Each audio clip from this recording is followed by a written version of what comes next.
So tonight, I'm specifically talking about building a movement. And you're probably wondering exactly what the link between conversation and movements is. And that's really what I'm going to explore. But to do that, I'm going to talk about a nexus or relationship between four really important things. And that's conversation, movements, fear, and change.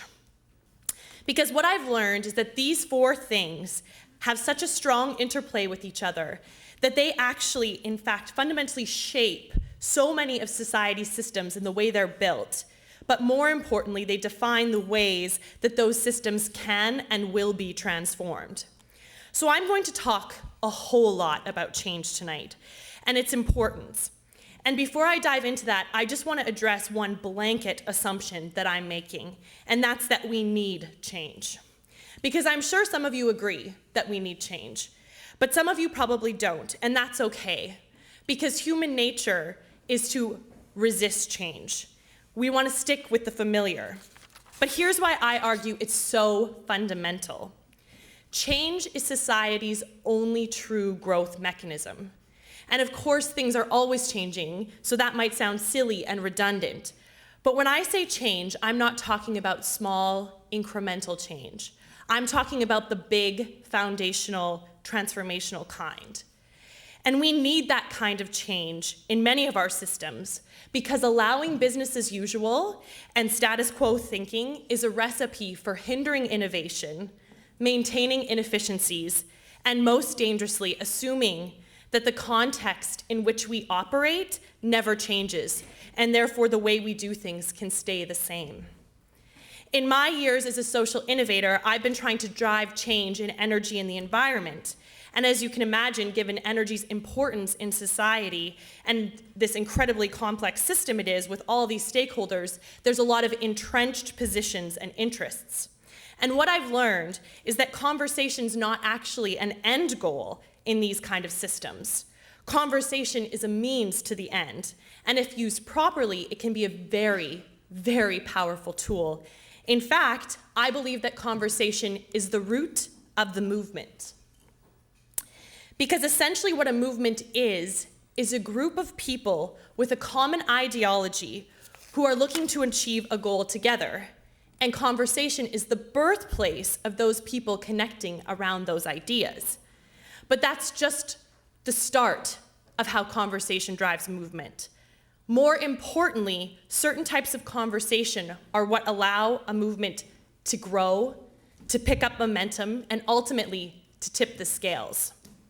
And what I mean by that is that movements find power in having people from various backgrounds, disciplines, and sectors of society engaged, bringing them into the tent, so to speak. And it's all well and fine to have a bunch of people who believe exactly the same thing working together. But where we actually see a movement gain traction is when we are able to engage people who don't think alike in a common conversation. This allows for new ideas to fuse and for creative solutions to come about. And in my view, that's absolutely the key to unlocking progress. But there's one thing that kills open and honest conversation faster than any other. And what I'm talking about is fear.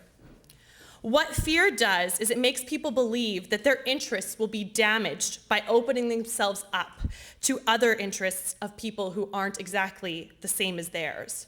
When really, that is how creativity is born and solutions are made. You see this in energy all the time. The conversation has become so polarized that fear rules it. Each side feels that they may be attacked if they open up, and therefore the conversation is often defensive. Big energy companies want to assure the public that everything is fine and safe, and therefore they don't talk about the challenges that they face, and then society doesn't trust them. The climate change negotiations are a constant battle between the developed and the developing world, and it creates a lot of animosity between the two and a lot of stubborn positions, and that's why we never see an agreement.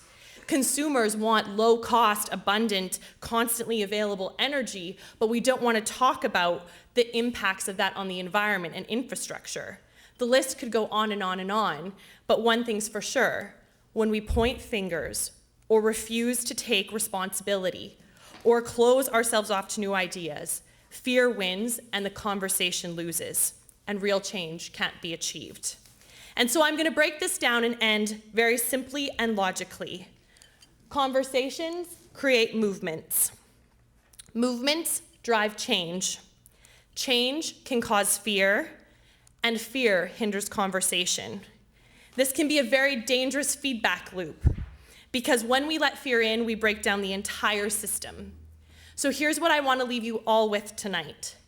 Please, please remember how important it is to engage in difficult and uncomfortable dialogues and abandon fear.